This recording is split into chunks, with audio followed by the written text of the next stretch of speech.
Some nights, I still hear that rope whistle through the wind. Not the one they wanted to hang me with, but the one I used to save her. December 18th, 1877. The blizzard that brought the Apache girl to my door also brought back every ghost I'd buried at Sand Creek 13 winters past.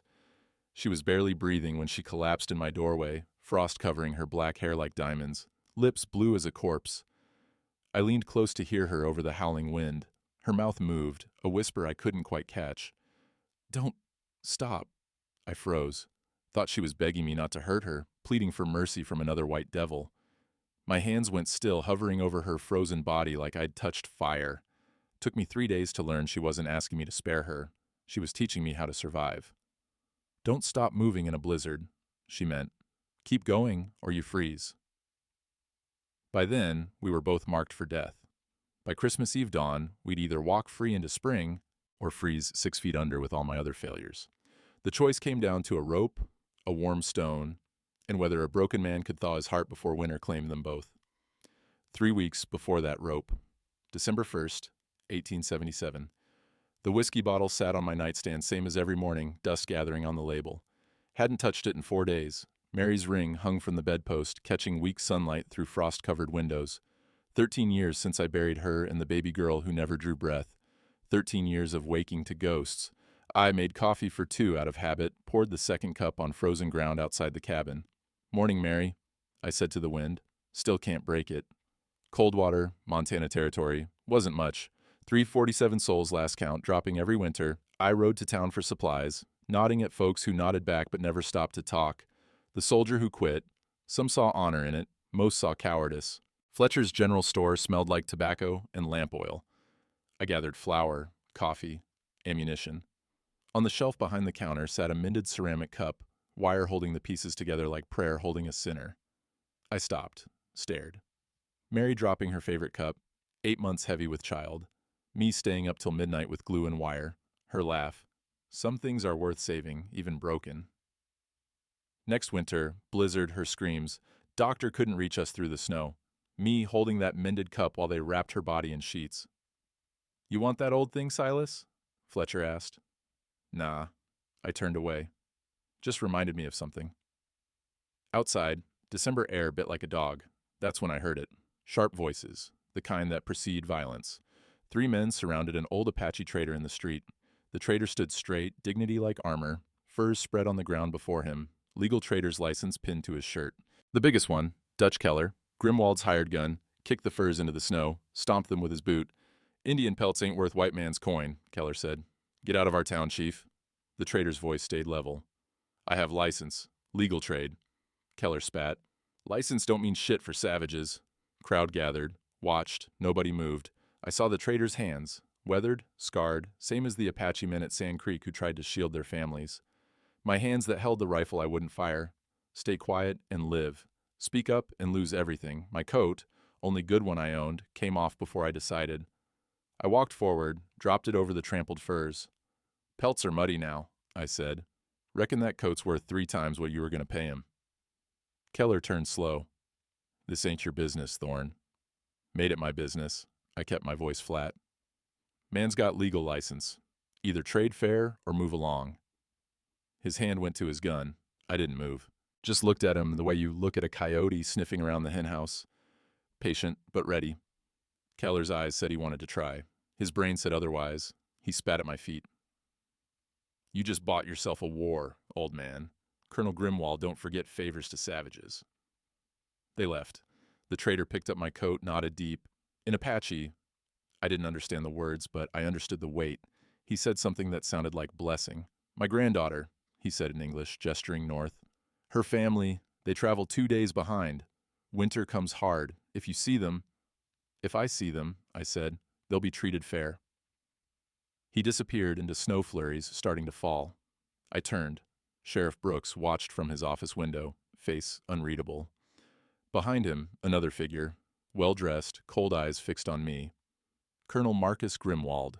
Fletcher appeared at my elbow. "That was either the bravest thing I seen, Silas, or the stupidest. Grimwald owns half this territory. Don't take kindly to Indian sympathizers. Man's got a right to sell what's his. Man's got rights till powerful folks say different." Fletcher's voice dropped. You best watch yourself. Snow fell harder, sky darkened early, storm coming. That night in my cabin, I loaded my rifle. Old cavalry instinct. Trouble follows thunder. Storms brewing. Ain't just the weather. Through the window, frost formed patterns on the glass. They looked like reaching hands. December 3rd. The blizzard hit 36 hours after my first mistake.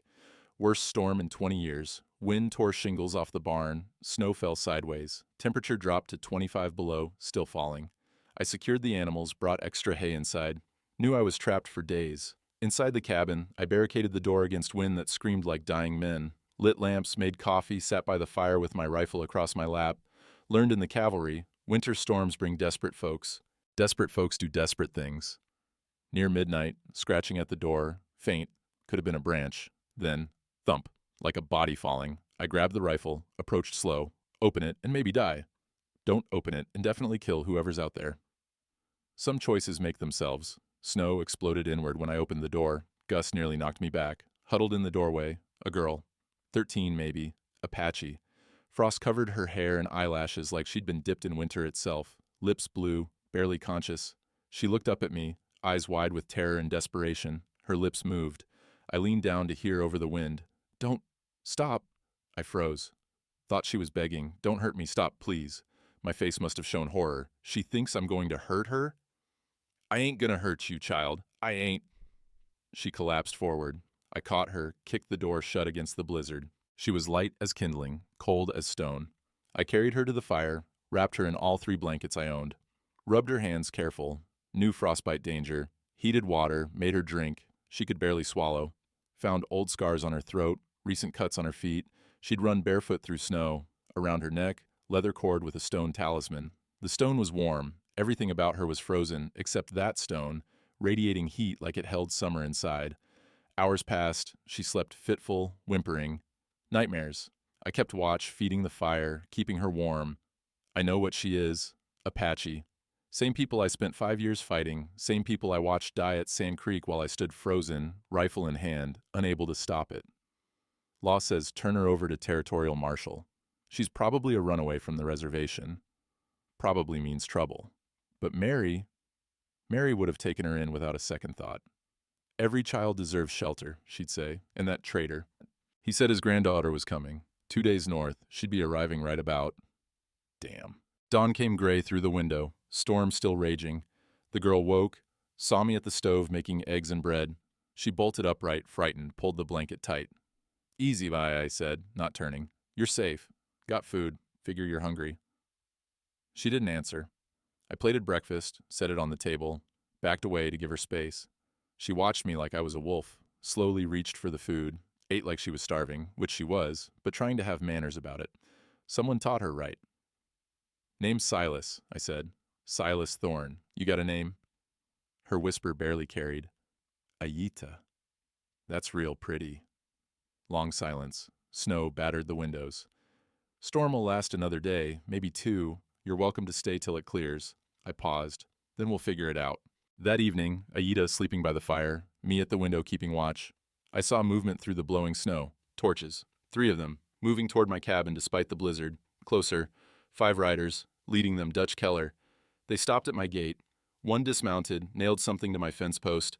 Through the spyglass I read it. Wanted, Apache fugitives, reward, $1,000 for information. Harboring fugitives equals territorial crime. Report to Cole M. Grimwald. Footsteps on the porch. Shadow outside the window. I grabbed the rifle. Ayita woke, terrified. Knock, knock, knock. Silas Thorne, Sheriff Brooks's voice. Open up, we just want to talk. Ayita shook her head desperately. No. Outside, wind howled. Torches glowed behind the gate like Hell's own campfire. I touched Mary's ring under my shirt, made my choice. Didn't open the door. Silas, Brooks again. I know you're in there. I know you got someone with you. Open the door, or I'll have to come back with warrants. I chambered around. Come back with warrants then, I called. But you're coming back in daylight, in good weather, with legal papers. That's the law, ain't it, Brooks? Long silence. You're making a mistake, Silas. Footsteps retreated. Horses rode away, but torches stayed at the gate, men keeping watch despite the blizzard. Aida whispered, They kill me. They kill you. Ain't the first time someone's tried. She studied me with those dark eyes, said something in Apache.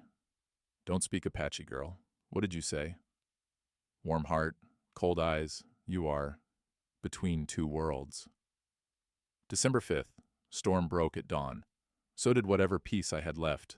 Sky cleared to blinding sun on fresh snow. I hadn't slept. Kept watch all night. Aida finally sleeping sound by the fire. I checked outside. Guards from the gate had ridden off. Blizzard probably killed one or two. Frozen bodies were common after storms like that. Knew I had hours, maybe minutes. From the north, singing in Apache. A woman walking through snow, rifle in hand, behind her. Young man leaning on a walking stick, wounded. Behind them, old man, dignified, moving like time itself couldn't hurry him. I stepped out with my rifle. They stopped 20 yards away, hands visible. The woman spoke first. My sister, Aita, she is here? How'd you know? She left trail markers, snow pictures only family can read. The old man's voice carried weight. We mean no harm, soldier. We only seek our child. I studied him, something familiar in those eyes. Then it hit me. Sand Creek. Younger then, but same eyes, watching me lower my rifle when ordered to fire on women and children. Our eyes met across the massacre. He saw me refuse. You remember, he said. I remember too. Canyon to Shelley. You did not fire. My throat went dry. I was everywhere the army went. I watched. I know your heart. Aita heard her sister's voice, rushed out. The woman, Wakanda, ran to her, embraced her desperately. Rapid Apache. Checking for injuries. Aida explaining through gestures. The white man saved her, kept her warm, didn't hurt her. Wakanda turned to me, pride fighting gratitude. You protected her? Wasn't going to let a child freeze. Why? Your people take everything from us. Why show mercy now? Because I'm tired of being what I was. I met her eyes, maybe trying to be what I should have been. The young man collapsed. Wakanda and the elder, Standing Bear I'd learn later, rushed to him. Gunshot wound in his left arm, infected, black lines spreading. Grimwald's men, Wakanda said, 3 days ago. That wound will kill him in a week. Needs a doctor. White doctor will turn us in. Then he needs medicine, heat, rest. Standing Bear. White man's law will not allow this. I looked at the wounded man, at Aita, at the choice before me. Bring him inside. Ain't much, but it's warm. As I helped the young man toward the cabin, Ryder appeared on the ridge. One of Grimwald's scouts. Saw everything. Us together, entering my cabin. He turned his horse, galloped toward town. Standing Bear. They know now? Yeah, reckon they do. Inside, I worked on the wound. Drained infection. The young man bit leather to keep from screaming. Wakanda watched every move, knife ready. Bullet went through clean, I said. But it's been too long. Infection's deep. Need to burn it out. Heated my knife in the fire. The young man's eyes widened. Standing Bear spoke Apache to him. The wounded man nodded. I cauterized the wound. He didn't scream, didn't flinch, just stared at me with hatred and respect mixed. Best I can do. Keep it clean. He's young. Might make it. Why help? Wakanda asked. You don't know us. Don't have to know someone to know they deserve to live. Boom, boom, boom, pounding on the door. Silas Thorne, by order of Colonel Marcus Grimwald and territorial law, open this door. Through the window. Crowd. 30 people. Torches in midday. Grimwald at center, well-dressed, commanding. The law is clear, Grimwald's voice carried. Harboring fugitive Indians is a territorial offense. I stepped onto the porch. Alone.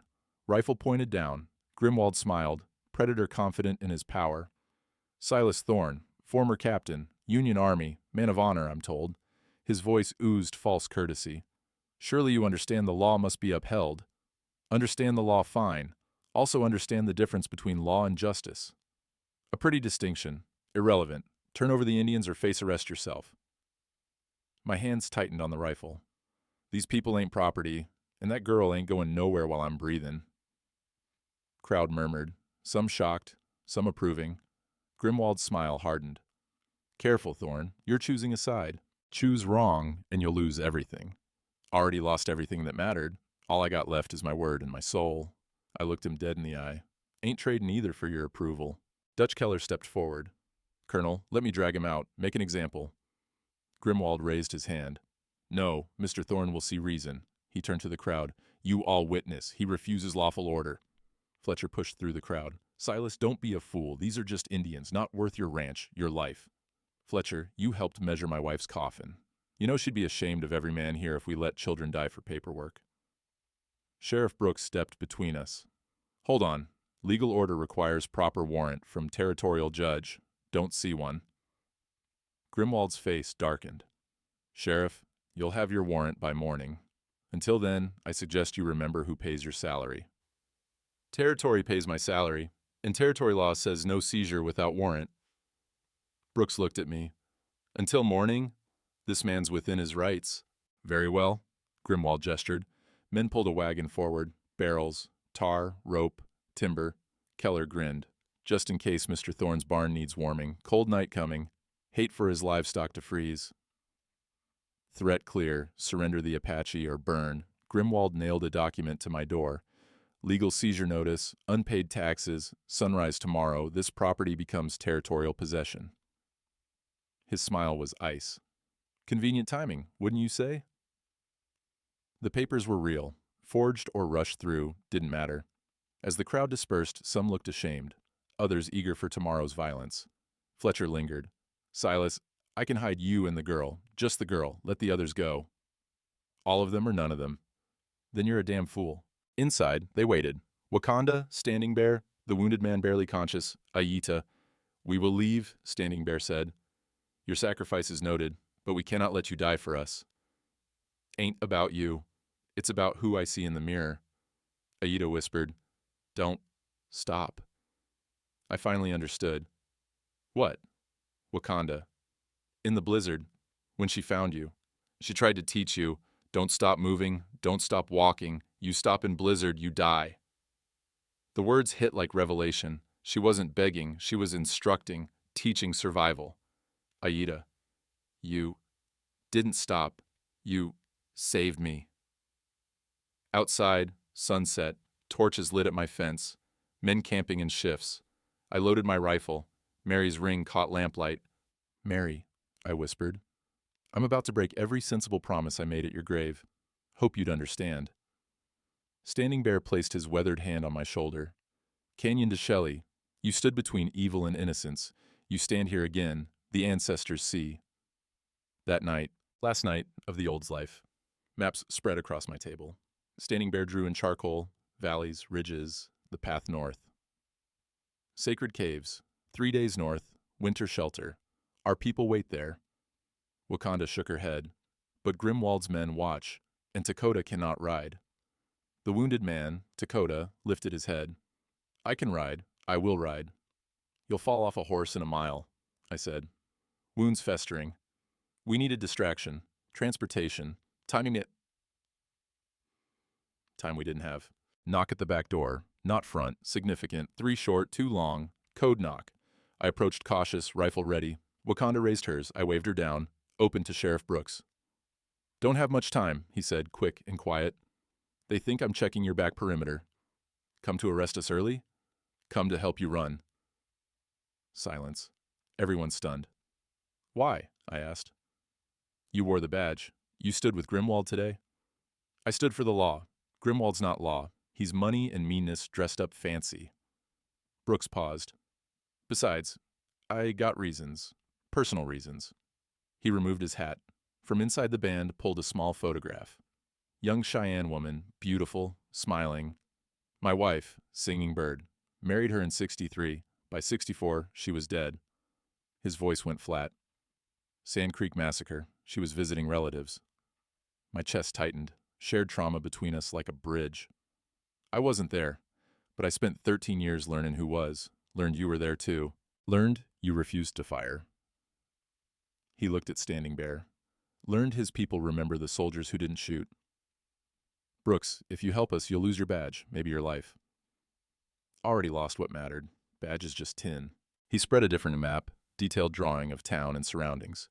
Grimwald's got men on your front gate, east fence, south ridge. Nobody watching the creek bed, frozen solid, ain't supposed to be passable. Because it ain't, I said. Ice is thin in spots. Break through, you freeze in minutes. Unless you know the safe path, he pointed. Old Trapper's route. I've walked it 100 times. I'll guide you through to the old Trapper's cabin, 5 miles north. It's stocked, hidden. Rest there till Dakota can travel, then push for the caves. And you? I'll report you escaped after midnight. Give you 4-5 hours lead. His jaw set. By time they organize pursuit, you'll be hidden. Aita approached him. You, kind man, like him. She pointed at me. Brooks smiled sad. We're just tired of being what we were, little sister. Wakanda pulled me aside while Brooks organized supplies. You must know, she whispered. The cave's Grimwald seeks. They are real, silver below them, but also sacred burial grounds. Our history, our power. The power that traitor mentioned? My sister, Aida, she is Kanal Hay, harmony speaker. She reads the earth, talks to wind, finds paths others cannot. Wakanda's eyes held mine. Without her, Grimwald can never locate the caves. That's why he wants her alive. And why you'd rather die than let him take her. Yes. Aita approached, touched my hand, placed her warm stone talisman in my palm. For you, keep warm, keep safe. Can't take this, it's yours. Ancestors say, you need it. Dark time coming. I looked at the stone, smooth, ancient, warm despite the cold cabin air. Midnight. Brooks led us out the back door, through frozen garden, toward tree line. Guards at front gate, torches visible, talking, smoking, confident. Our group, me, Wakanda, Standing Bear, Dakota barely able to walk, Aida, Brooks. We reached the creek bed. Ice glowed silver under half moon, looked solid as stone. Follow exactly where I step, Brooks whispered. 1 foot wrong, you're through the ice and dead in 3 minutes. Single file, Brooks first, Aida second, lightest. Then Wakanda, Standing Bear, Dakota, me supporting him, me last. Halfway across, crack. Ice beneath Dakota splintered. He was heavy with fever, wound infection, started breaking through. I grabbed him, pulled forward onto thicker ice. My own feet broke through shallow section. Freezing water soaked my boots. Keep moving, Brooks urged. Don't stop. Don't stop. Aida's words, the lesson. We made it across, all alive. Soaking wet, freezing, but across. Behind us. Shout from my cabin. They're gone. Cabin's empty. They're gone. Torches sprang to life. Dogs barking. Run, Brooks said. Now.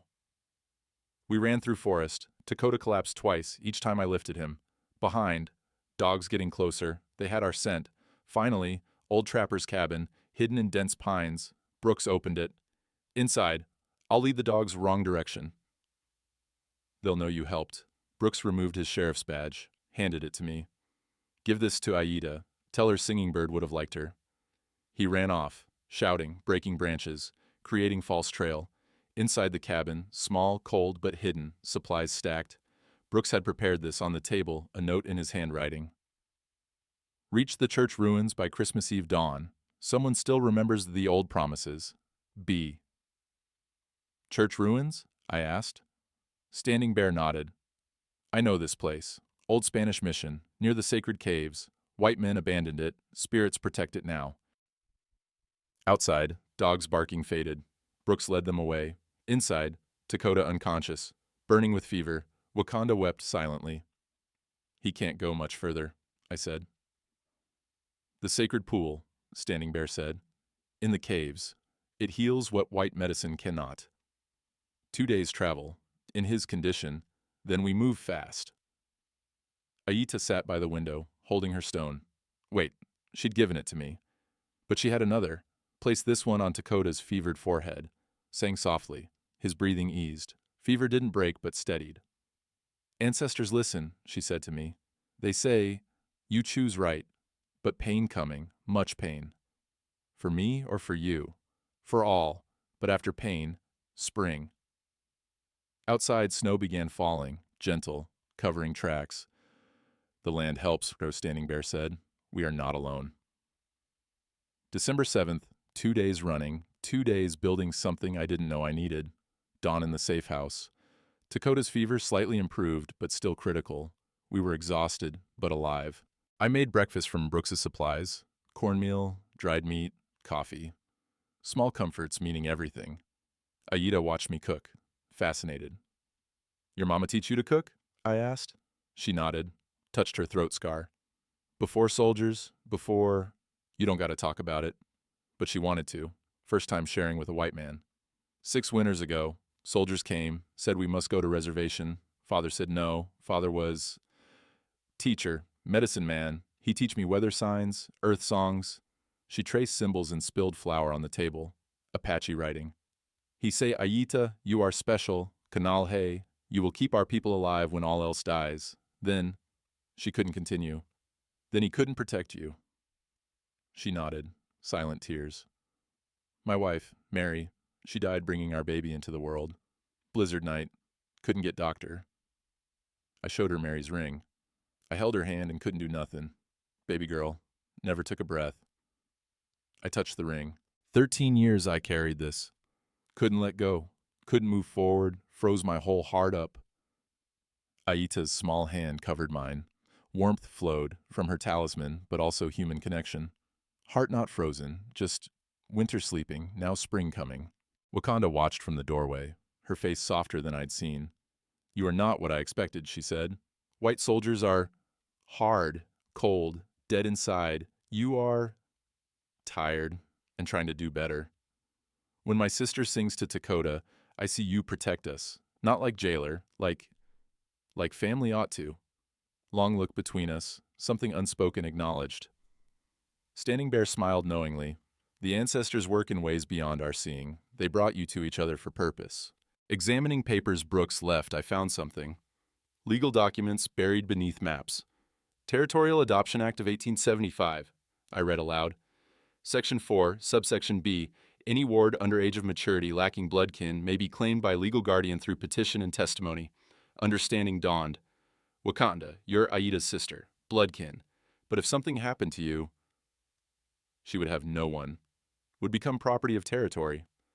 Unless someone filed adoption papers first, legal guardian, white citizen with property rights. Standing Bear leaned forward.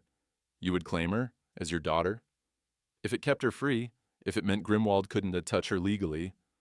Wakanda's suspicion flared. Why would you do this? The truth came out before I could stop it. Because Mary and I were going to name our daughter Aida, means first to dance. Mary heard it from a Crow woman at Trading Post. Thought it was the prettiest name she ever heard. Silence. Weight of revelation. Ain't trying to replace you as her sister, I said quickly. Just giving her legal protection if things go bad. Wakanda's eyes filled. You would stand before white law and claim Apache child as yours? Done stranger things this week. Aida hugged me. First time she'd initiated it. I held her carefully, like something precious and breakable. Father Silas, she whispered, I like this. That evening, storm outside, but cabin warm. Small fire, coffee shared. Wakanda taught me Apache words. I butchered every one. She laughed. First time I'd heard it. Sound like bells. Standing Bear told stories of old times. Dakota woke briefly, lucid, watched me with something almost like respect. You, white man, he said weakly. But maybe, good man. You're Apache, but definitely good man. His hand extended. I took it. Brotherhood without words. Aida found chalk among supplies. Wrote on the cabin wall in careful English letters, family. Below it, Apache symbols meaning the same thing. She looked at all of us. Me, Wakanda, Standing Bear, Dakota. Smiled. First real smile since her trauma. Now I have family again. Peak moment of warmth. Peace settling like snow. Then Standing Bear at the window. Face went grave. Smoke. On horizon. South. Where Silas's ranch would be. I joined him. Saw it. Column of black smoke rising against gray sky. What is it?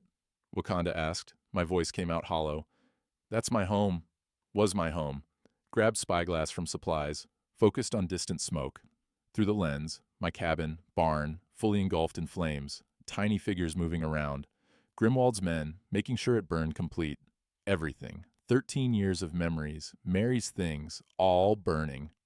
Mary's grave, I whispered. Behind the cabin. The stone I carved for her. The garden she planted. Couldn't finish. Something broke inside. Not crying. Worse. Just hollow. Wakanda touched my shoulder, unsure. I am sorry. I know this pain. Watching your home burn. Everything I worked for. 13 years. Gone. Standing Bear. Possessions burn. Memory does not. Your wife lives here. He touched my chest. Not in wooden nails. Through the spyglass. New movement. Riders leaving the burned property. Coming north. Dogs with them. Dutch Keller leading. "They're coming," I said, cold rage replacing grief. "Following our tracks from this morning." "How long?" Wakanda asked. "Half day, maybe less." I turned from the window. No longer haunted ex-soldier, now dangerous man with nothing left to lose. "Pack up. We move for the caves, now." "I will slow you," Dakota said. "Leave me. Already told you once. All of us or none of us." Flames reflected in my eyes through the window. Same image from the beginning, coming full circle. Standing Bear stood. The sacred pool will save him, or we die trying. Outside, snow fell heavier, night coming, temperature dropping. Behind us, smoke column rising, funeral pyre for my old life. Ahead, sacred caves, unknown dangers. Last chance. Aida took my hand, placed something in it, a seed from her talisman pouch. "When spring comes, plant this, new home will grow."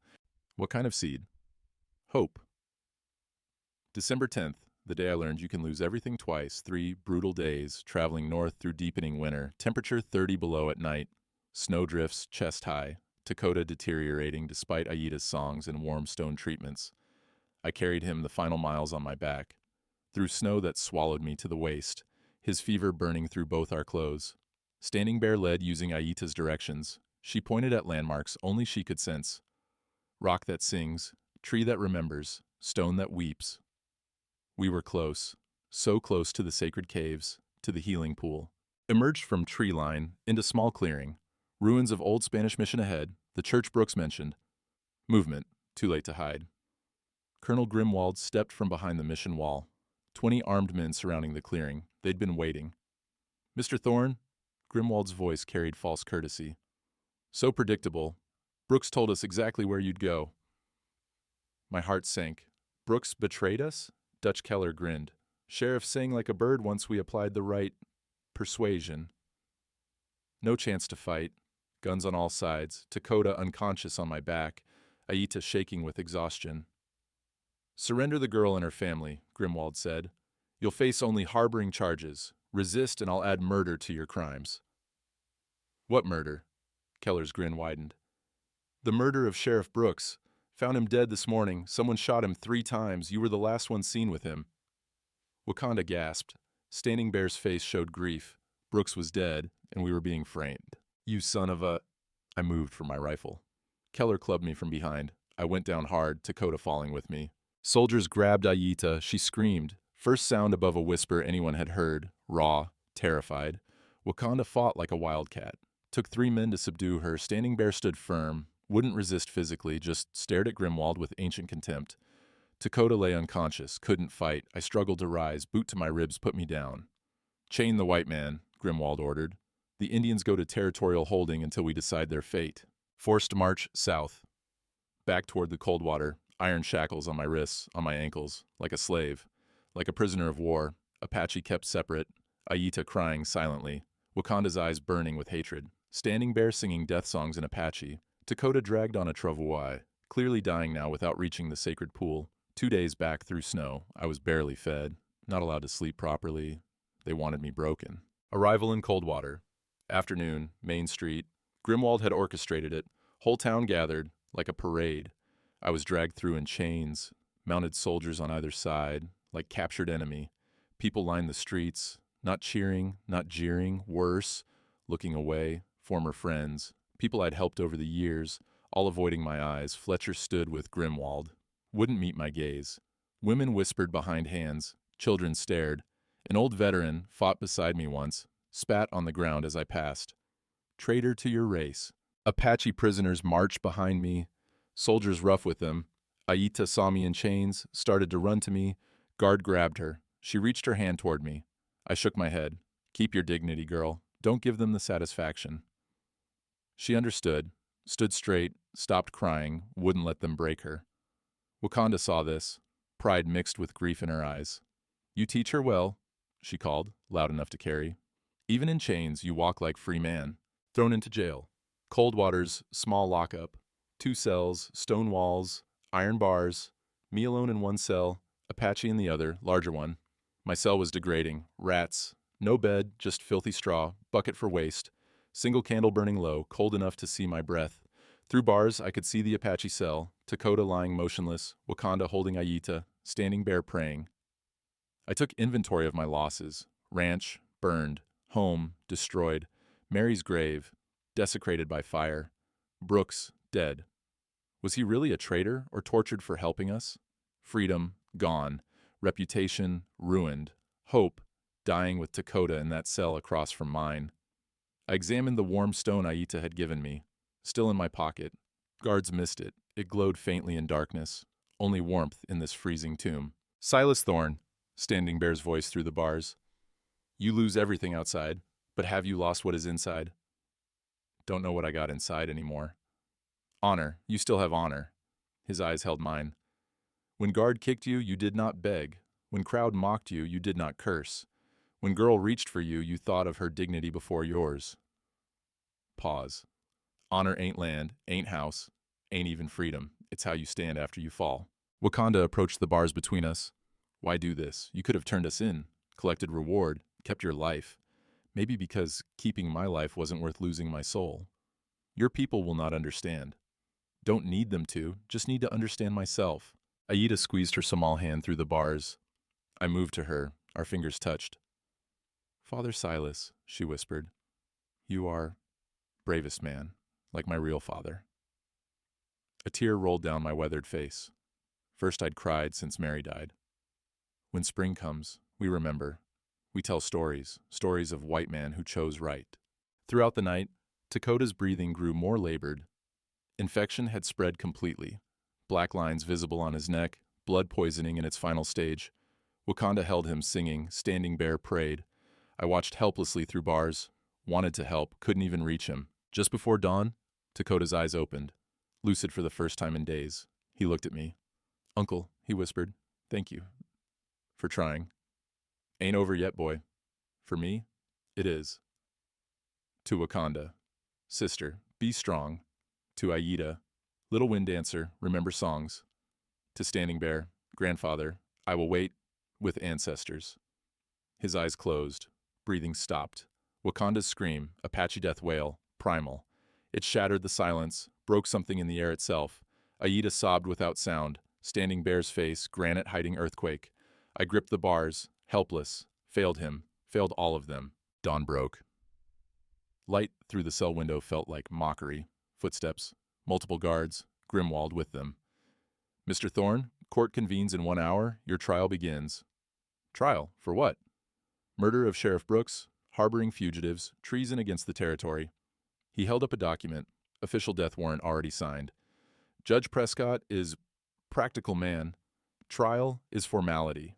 Sentence already determined. His smile was ice. You hang at sunset, the Indians watch, then they'll be more cooperative about showing us those caves. He nailed paper to my cell door. Trial notice. Silas Corbin Thorne. Capital crimes. Through the window, carpenters already building gallows in town square. Hammer strikes echoing. I touched Mary's ring under my shirt. Mary, I tried. I swear I tried. Outside, hammer strikes, building my death.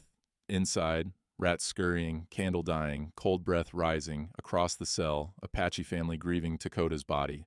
Pain floor reached, material loss, public shame, death witnessed, own execution pending, but I still had honor, still had truth, still had that warm stone in my pocket. Aida's whisper through the bars, don't stop. And somehow, those words still carried weight, even here, even now, even at the end. December 11th, 1877, the day justice froze solid. Guards dragged me from the cell at dawn, wouldn't let me wash, wanted me to look degraded before the judge, my clothes torn, filthy from days running, stained with Dakota's blood from carrying him.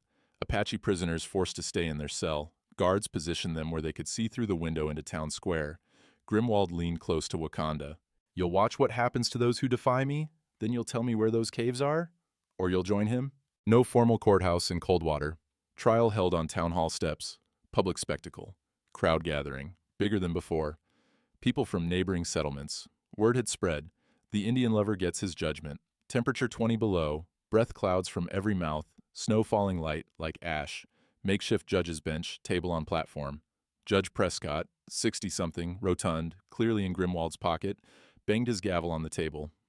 Silas Corbin Thorne, You stand accused of first, murder of Sheriff Daniel Brooks, second, harboring hostile Indians, third, treason against territorial law. His voice carried across the square. How plead you?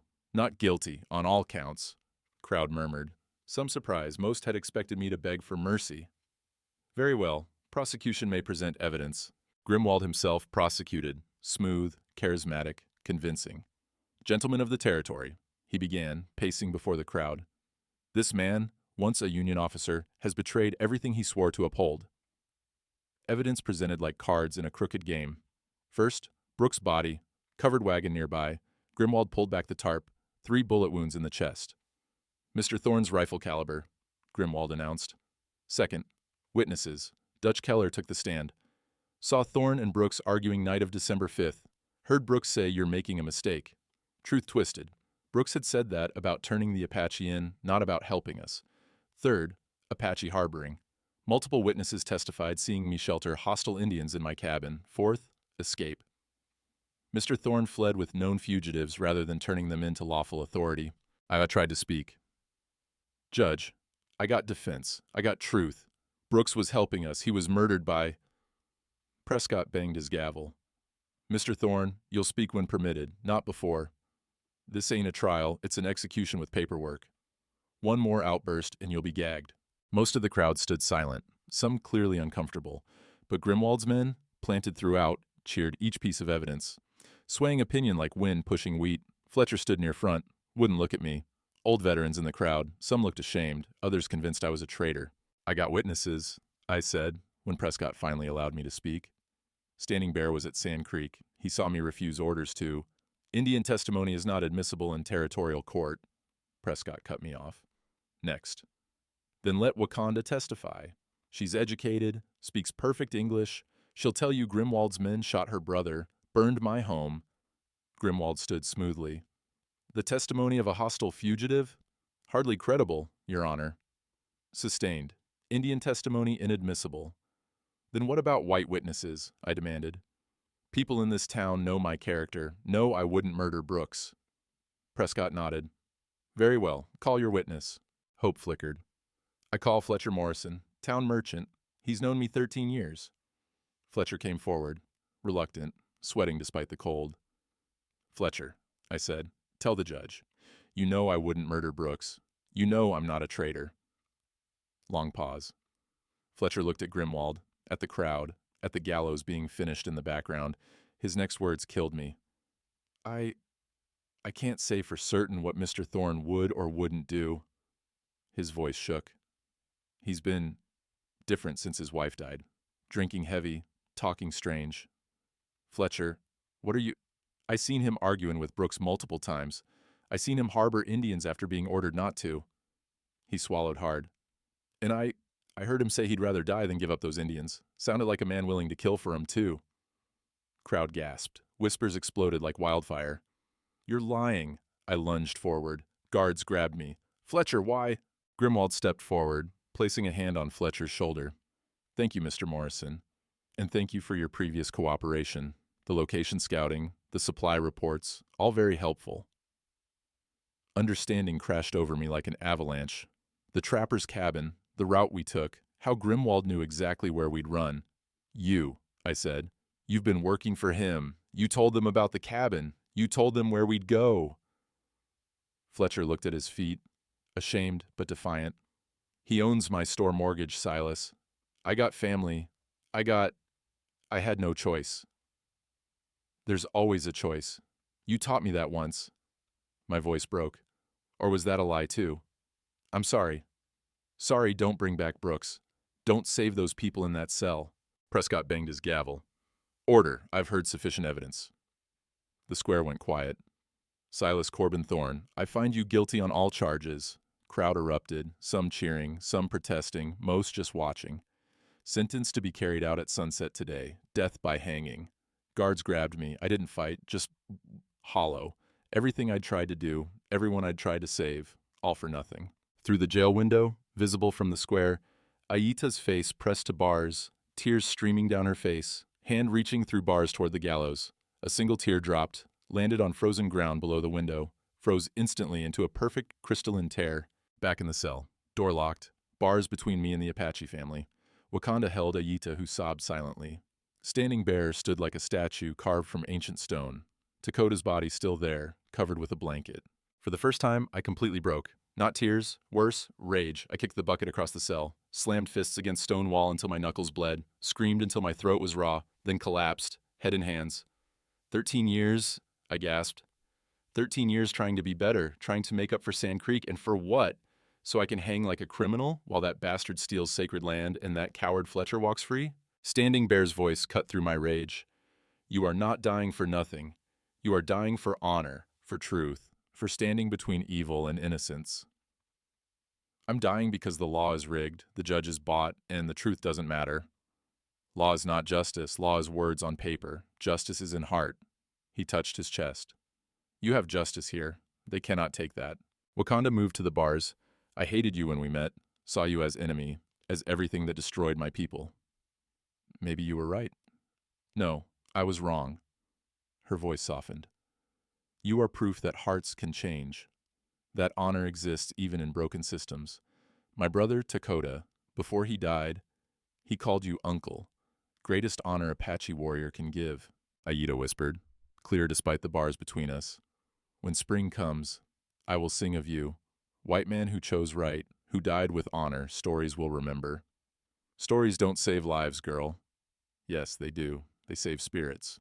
Outside the window, gallows complete, noose tied, swaying in wind. Moonlight caught the rope, made it glow silver white against dark sky. Guard brought a tin plate through the slot.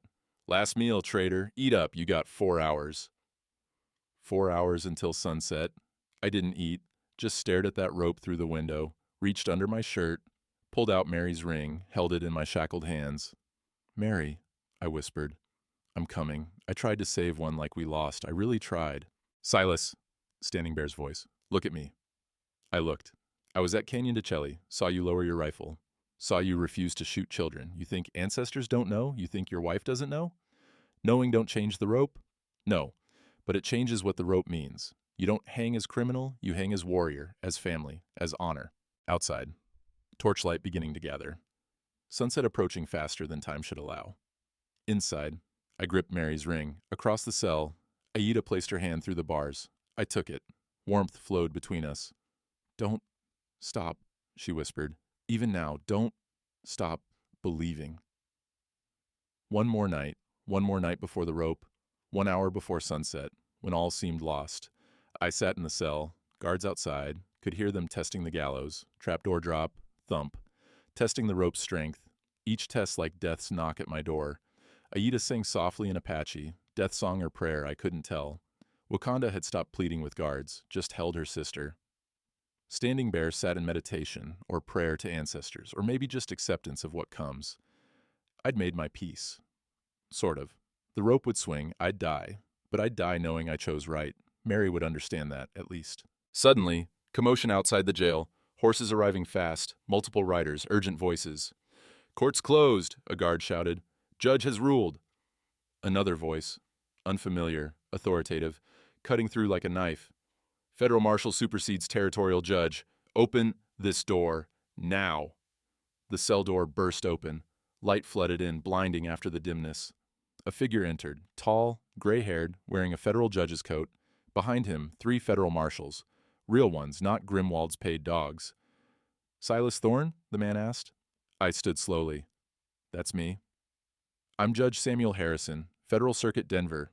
He moved with purpose, no wasted motion. Received urgent telegraph 4 days ago from Sheriff Daniel Brooks before his death. Rode hard to get here. Hope flickered. Dangerous thing, hope. I was afraid to believe it. Harrison held up a leather satchel. Brooks's satchel. Brooks sent detailed evidence. Said if anything happened to him, this package should reach federal authority. He stepped into the cell, spread the contents on the filthy floor.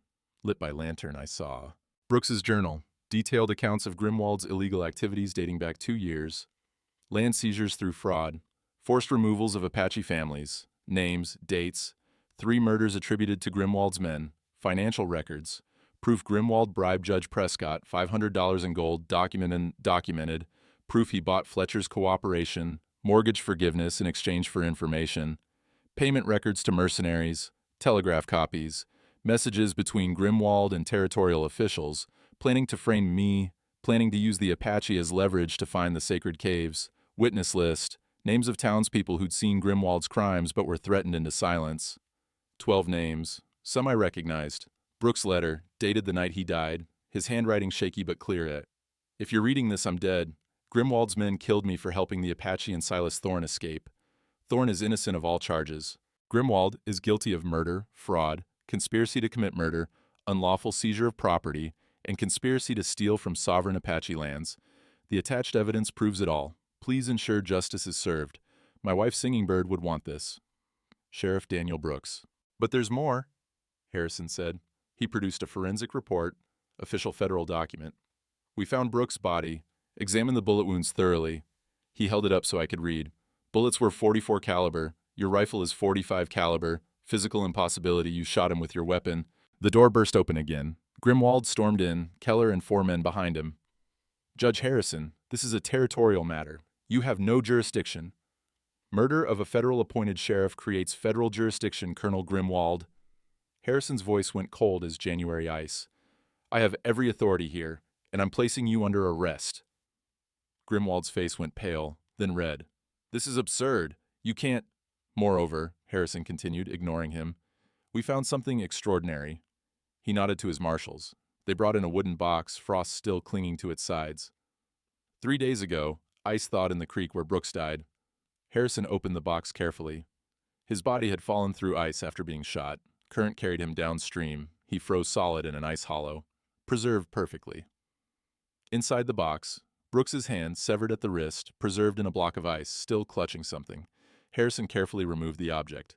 His hand held this in a death grip, a ring, silver, distinctive, custom-made with ornate initials, Mo, e.g. Marcus Grimwald's ring. Torn from his killer's hand during the struggle, Harrison said. The ice preserved it, preserved the blood on it, preserved the evidence. Grimwald staggered back. That could have been planted. Harrison's smile was thin. The blood on this ring has been tested. New method from Scotland Yard, blood typing. Your blood is type B, Colonel. Brooks' blood was type O. The blood on this ring is type B, your blood, torn from your hand when Brooks fought back. Dutch Keller saw which way the wind was blowing, saw the rope coming for his neck. Colonel Grimwald ordered me to kill Brooks, he shouted. I was just following orders. He promised me money, land, if I eliminated the sheriff. You lying son of a... Grimwald lunged at Keller. Federal marshals grabbed Grimwald, iron shackles, the same ones I'd worn, locked around his wrists. You can't do this, Grimwald struggled. I own this territory. I own the law. You owned the local law, Colonel.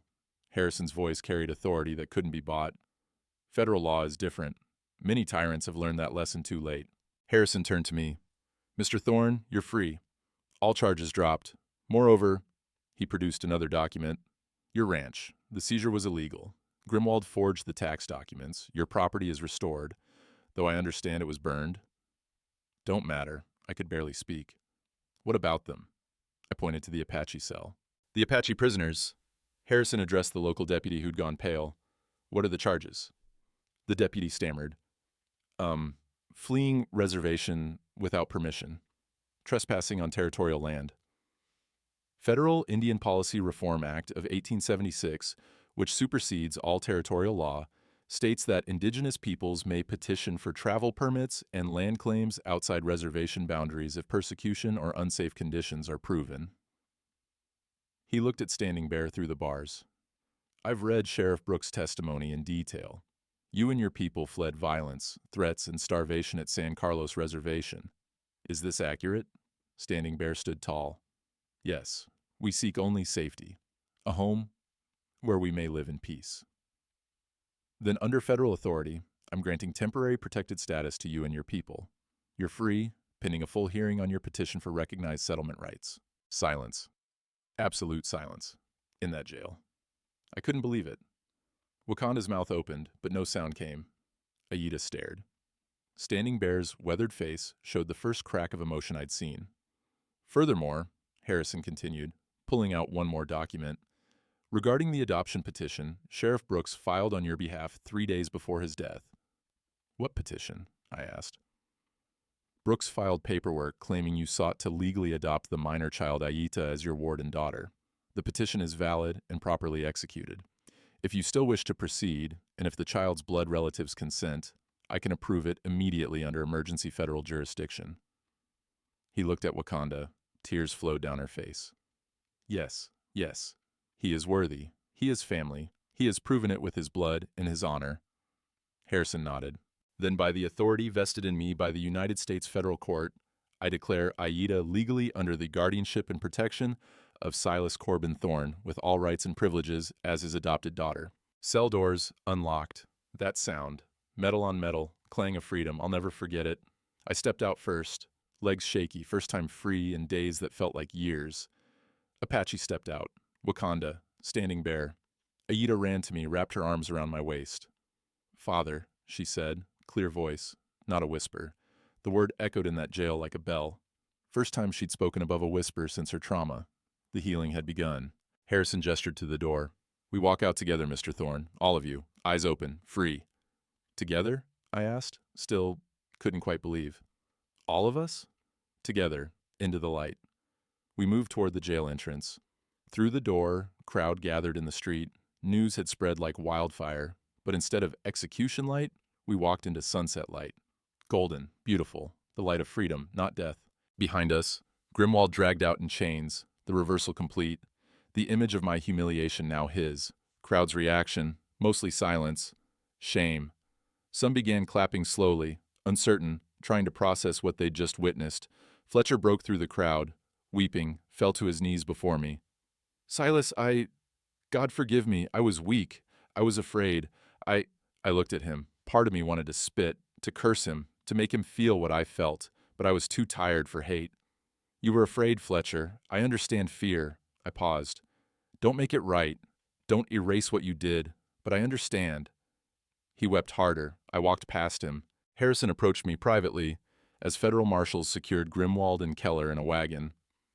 "Brooks died getting that evidence out," he said quietly. "His last act was saving you and your Apache family. He wanted you to know." Harrison pulled out a small note, Brooks's handwriting. "Tell Thorne, Singing Bird would be proud." My eyes welled up. I nodded, unable to speak.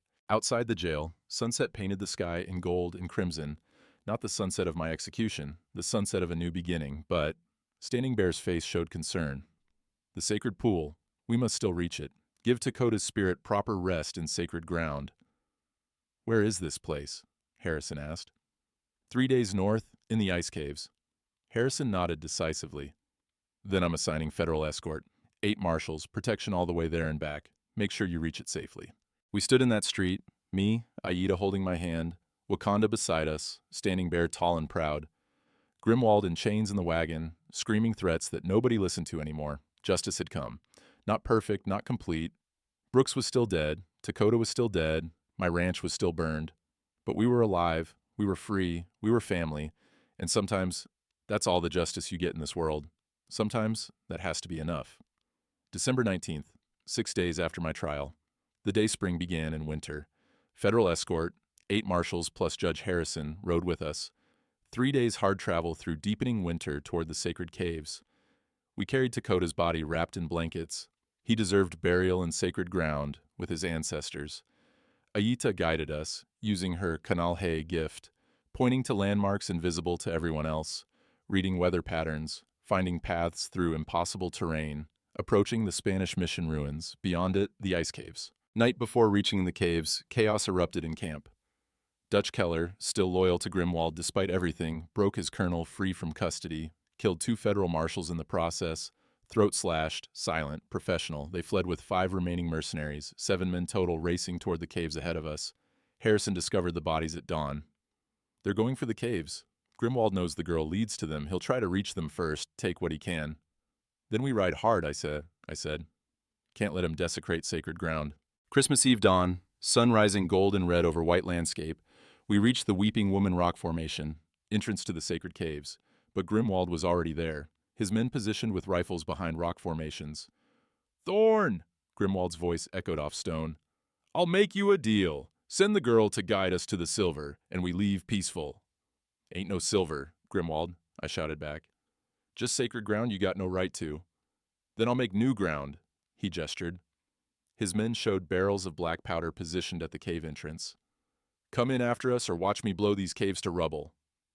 They'd set explosives, planning to blast their way to whatever they thought was inside. Harrison started forward. "Grimwald, you're facing federal murder charges. Surrender now and—" Grimwald lit the fuse. 30-second burn. "Surrender to hang? No. I take my chances with the mountain." Keller and the men retreated into the caves. Federal marshals scrambled for cover. Explosion. Rock face shattered. Main entrance collapsed. Secondary entrance also blown. Grimwald's men trapped inside, but so was the sacred pool, blocked from access. "There's another way in," I said. "North Passage." "Unstable, dangerous, but—" Standing Bear shook his head. "Too dangerous. The ancestors protect those caves. Grimwald walks into his own tomb." Wakanda grabbed my arm. "But Dakota, we cannot give him proper burial if entrance is blocked." Aida stepped forward. "I can open it. I can ask the stones to move." All eyes on her. "Too dangerous, girl," I said. "I won't risk you. This is why I am Kanalhoi. This is my purpose." Against better judgment, we entered through the North Passage. Small group only. Me, Aida, Wakanda, Standing Bear, Harrison insisting he come as federal witness. The passage was narrow, ice-covered, treacherous. Aida led, touching walls, singing in Apache. The ice responded, not melting, shifting, creating a path where none existed. Harrison whispered, "What manner of—" "Not sorcery," Standing Bear said. "Harmony. She speaks. Earth listens." We emerged into the vast main chamber. Blue glow from ice formations, bioluminescent minerals, or something else I couldn't say. Around the central pool, ice formations stood like sentinels, standing stones frozen in time. Grimwald and his 6 remaining men at the far end, torches blazing, digging into ice walls, searching desperately for silver deposits. Grimwald saw us. "Ah, the Indian lover and his pets. Come to watch me get rich? Come to stop you from desecrating sacred ground. With what? You're unarmed." He gestured to his men's rifles. "I have 6 guns. True, federal marshals made us leave weapons outside for safety in the unstable caves." Grimwald raised his pistol, aimed at Aita. "The girl guides me to the richest deposits, or I put a bullet in her skull. Your choice, Thorn." I stepped in front of Aida, unarmed, facing 6 guns.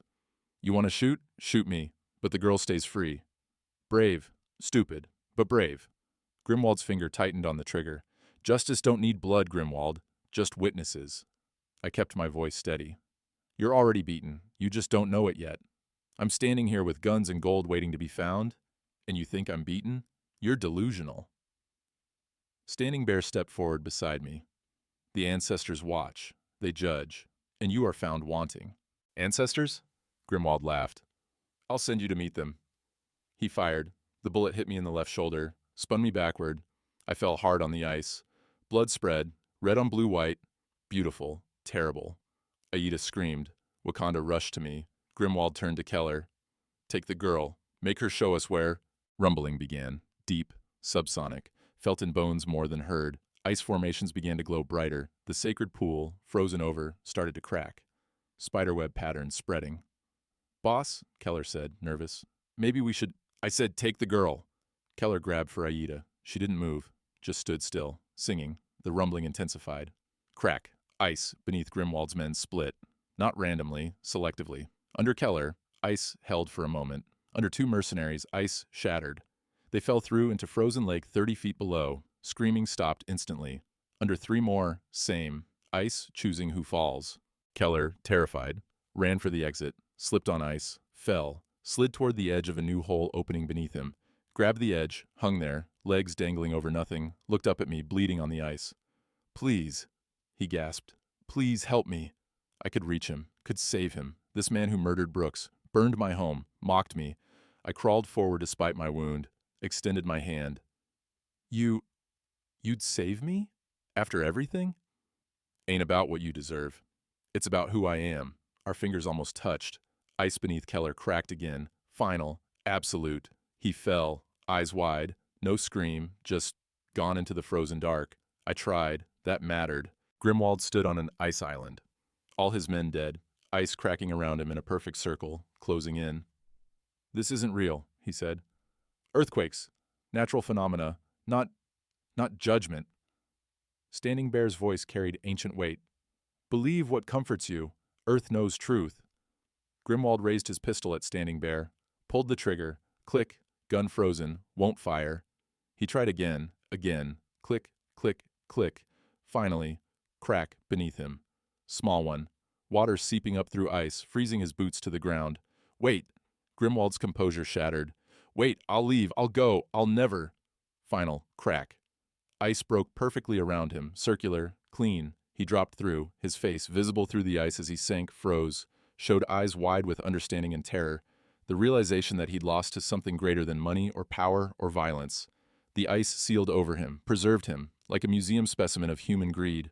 I collapsed, bleeding badly. Wakanda tried to stop it, pressing cloth to my shoulder. Aita approached the sacred pool. The ice had thawed now. How? Ancestors' will? Natural hot spring? Both? She dipped her hands in water that glowed blue-silver, brought it to my wound, poured it over the bullet hole.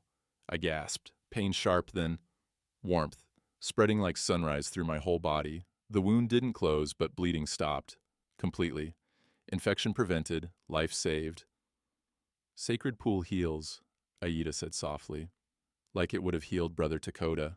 We brought Takota's body to the pool's edge. Standing Bear performed the ritual. Wakanda sang the death song, her voice breaking, then strengthening. Aita placed Takota's body in shallow water at the pool's edge. The water embraced him. He sank slowly, peaceful. Ice formed around him, preserving him in sacred ground. Now he rests with ancestors, Barshtomber, Standing Bear said, in sacred ground forever. Harrison, who'd witnessed everything, stood pale, shaken but resolute. I don't know what I saw, but I saw it. Federal record will show. Grimwald and his men died attempting to destroy protected indigenous sacred site, justifiable intervention by natural forces. He looked at Grimwald's face frozen in the ice.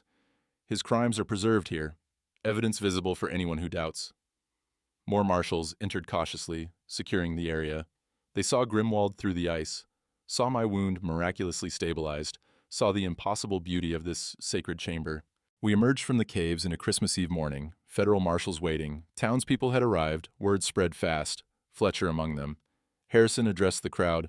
Colonel Marcus Grimwald is dead. His crimes are preserved as evidence. These Apache people are innocent. This man, he gestured to me, is a hero who nearly died protecting sacred ground and human dignity.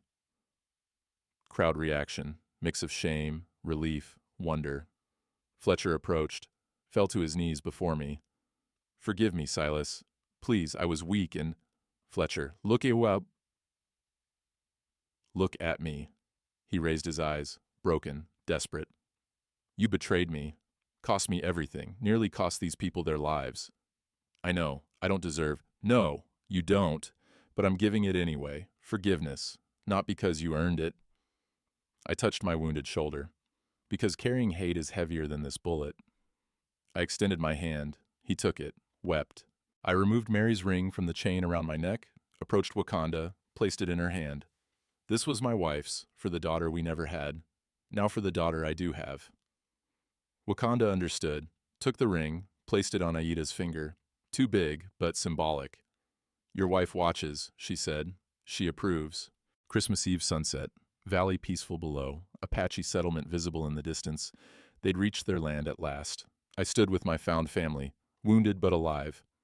Aita took my hand. Father, we go home now? Yeah, little dancer, we go home. Harrison approached. Mr. Thorne, the federal government will compensate you for your ranch, help you rebuild. Appreciate it, but I'm thinking... I looked at the Apache family. Maybe I build new home, north of here, near their settlement, if they'll have me. Standing Bear placed his hand on my good shoulder. You stood between evil and innocence, twice. You are always welcome. I turned to Harrison, to the crowd, to everyone watching. If it were you, I said, if you had the choice between comfortable lie and painful truth, would you choose truth? Would you stand for what's right even if it cost you everything? Silence. Then one old veteran stepped forward. I would now, because you showed us how. Another townsperson. Me too. Another. And me. Not everyone, but enough. Enough to believe change was possible. Camera pulls back. Wide shot. Valley at sunset. Snow-covered but beautiful. Small group. White and Apache together. walking toward settlement in the distance. Behind us, sacred caves glowing faintly blue. Inside caves, Grimwald's face frozen in ice. Permanent reminder, justice preserved. Above, first stars appearing, clear sky after the storm. Spring was coming, I could feel it. Present day, 47 years later, old Silas, age 101, sitting on porch of cabin. Spring day, Green Valley visible. Reckon you want to know what happened after. People always do. Wakanda and I married that next spring. Aida stood between us at the ceremony. Apache and Christian both. Daughter to us both, blood or not. Standing Bear lived another 12 years. Died peaceful, surrounded by family. Said he'd seen enough springs. Was ready for winter's rest. This cup belonged to my first wife. She said some things are worth saving, even broken. Didn't understand till I was broken myself. Till an Apache family showed me broken things can heal stronger than they were before. Aida's stone. She gave it to me. Christmas Eve, 1877. Still warm, even now. Scientists come to study it. Can't explain it. I don't need explanation. Some things just are. That rope, the one they were going to hang me with, cut it down after, kept it. Reminder that what looks like ending might be beginning. What looks like death might be door to life. Federal recognition. Judge Harrison got it done. Apache settlement is legal, protected. Been 47 years, still standing, still growing. Maybe justice ain't loud, ain't always swift, but it's patient. Like spring water under ice, and dignity. Dignity don't come from what others think of you. Comes from what you see when you look in the mirror. Can you meet your own eyes? Can you say you stood for right, even when it cost everything? Family ain't just blood, it's who stands with you in the blizzard, who shares last bread, who holds your hand when the rope's waiting. Mary, my first wife. She died, bringing life into this world. Aida, my daughter, brought life back to my world. Both taught me the same thing. Love is worth the cost. Always. That valley down there, that's what happens when folks choose hard, right over easy wrong. When they stand between evil and innocence. When they remember, we're all just people trying to survive winter, hoping for spring. This here's my great-granddaughter. Got her great-great-grandmother Mary's eyes and her great-aunt Aida's spirit. Mix of two worlds, hope for the future. If this story touched you, if it made you feel something, then maybe you understand what I learned in that frozen December. It ain't about being perfect. It's about standing up when everyone else sits down. It ain't about having all the answers. It's about asking the right questions. It ain't about never falling. It's about what you do after you fall. Tell me where you're listening from. Curious if this old man's story traveled as far as his journey did. Till next time, and there's always a next time if you lived with honor, may your dignity carry you through winter. May your heart thaw when spring comes, and may you always, always choose the hard right. Don't stop, even when the blizzard's howling, even when the rope's waiting, even when all seems lost. Don't stop. This story is dedicated to Sheriff Daniel Brooks and all who stood between evil and innocence. They are not forgotten.